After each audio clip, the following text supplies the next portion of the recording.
Hello, dear viewers. Thank you so much for joining me today. It's Becca from Readings by the Empress. And today I would like to read on the future of NoFault Divorce because there are some Southern lawmakers who would like to do away with it, who claim it undermines the strength of marriage or families. It was oddly enough, though, Ronald Reagan, who was president when NoFault Divorce, or was this under his governorship? I don't remember. For California first. I don't remember if it's state or federal. I think this is a federal law. But that was seen as a solution to the long, protracted, harmful court battles that can otherwise occur. So let's see. I wonder if that means if they don't want NoFault Divorce anymore and they have to, it's on the person filing for divorce to prove that the other is abusive or unfaithful or what have you, if that also means the fair and equitable split of marital property is also out the window. Okay, so let's see. 70% of women are the ones initiating a divorce. So this is also a woman's issue. NoFault Divorce. What does the future of NoFault Divorce look like in the U.S.? I'm asking my guides to give me accurate information and light up our intuition. Okay, we have the Five of Cups. Okay, there's some regret there. Five of Cups, regret. Some, yeah, regrettable. Challenge is the King of Swords. Okay. Okay. So I think what I'm hearing is that there may be a state that I feel like it's on state levels though.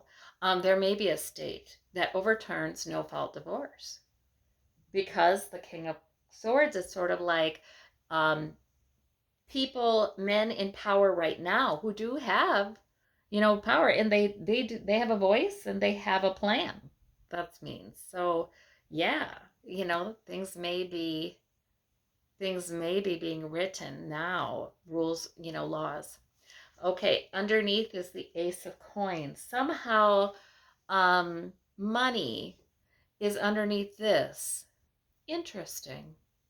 You know, when I did the reading on overturning of Roe v. Wade, it, at least on the national level, right? It seems that money and concerns about demographic cliff and what that will do to the economy, to me, had something to do with that. There are people who are concerned about that, and rather than look to immigration as the reason, as the solution, they want to make sure we have more babies born here in the U.S. Now this is telling me that money is somehow figuring into this as well. Let me clarify that one. Four of Swords. A retreat. Okay.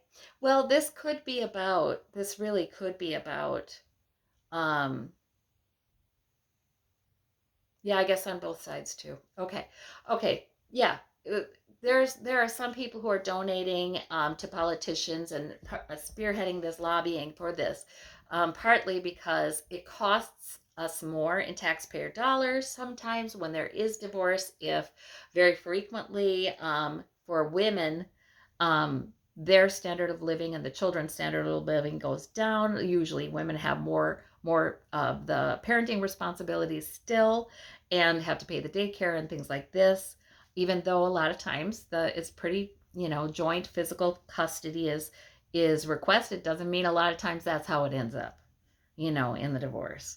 So a lot of times, there are times when more women and children may qualify for benefits. So there's that. But also I take that money card and the Four of Swords to mean there are those who would like to pull back from the current trajectory. More women are owning homes, more women are graduating college, more women are becoming more economically powerful.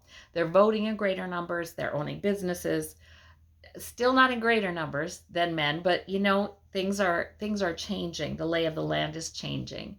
And economic power is power in a capitalist society. So there's that. There's a concern about that. There's a concern about that. This would not help that, though. This will, if this happens in certain states, it will simply discourage people from getting married. There will be fewer marriages. The past is the Wheel of Fortune. Okay, yeah. Okay, that tells me this is indeed part of this movement, this far right movement, where a lot of folks in our culture who have had a lot of power and privilege are not liking seeing that diminished bit by bit, the unfair power and privilege.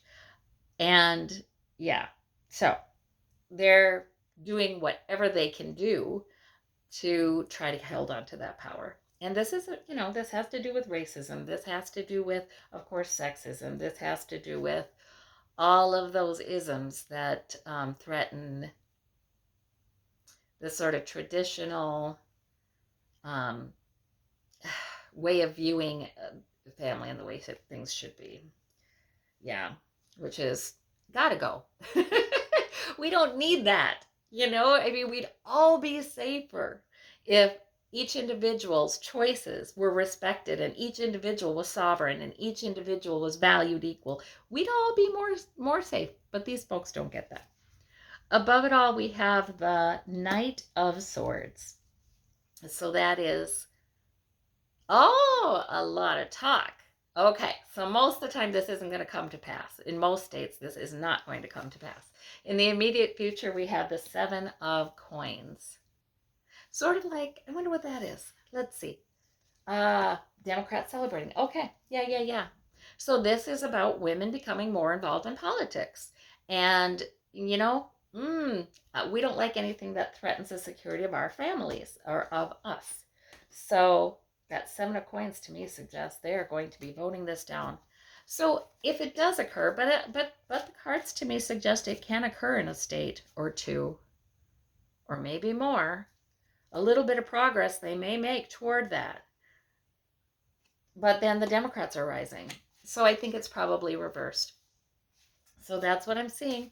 But we do need to take these things seriously, because just because it's been this way for so long doesn't mean it's got to continue being that way. We do have to take these things seriously. And since the Supreme Court made the decision to, there was an argument, right, with Roe v. Wade that the states should have more power to decide these things. And that does have consequences that we continue to see. We continue to see the states become more, there's regionalized, right? Regionalized political areas that are very different. And we will continue to see that. What about that source? We have the Two of Swords. Right. Which party do you vote for? Really, we're going to see more of a parallel, two-pronged kind of government. And we're going to have things that we thought were for sure looked at against. So we have to be careful. Okay, Queen of Swords. There will be lots of talk about this, though, and lots in the press, and women leading the charge to really try and succeed in restoring these rights if they've been eroded. But it's a battle, and we may lose more ground in some kinds of cases in some states before we regain it. So that is something to know. All right, well, I thank you all so much. That Queen of Swords is saying use your voice, and we do. So thank you for that. Bye-bye.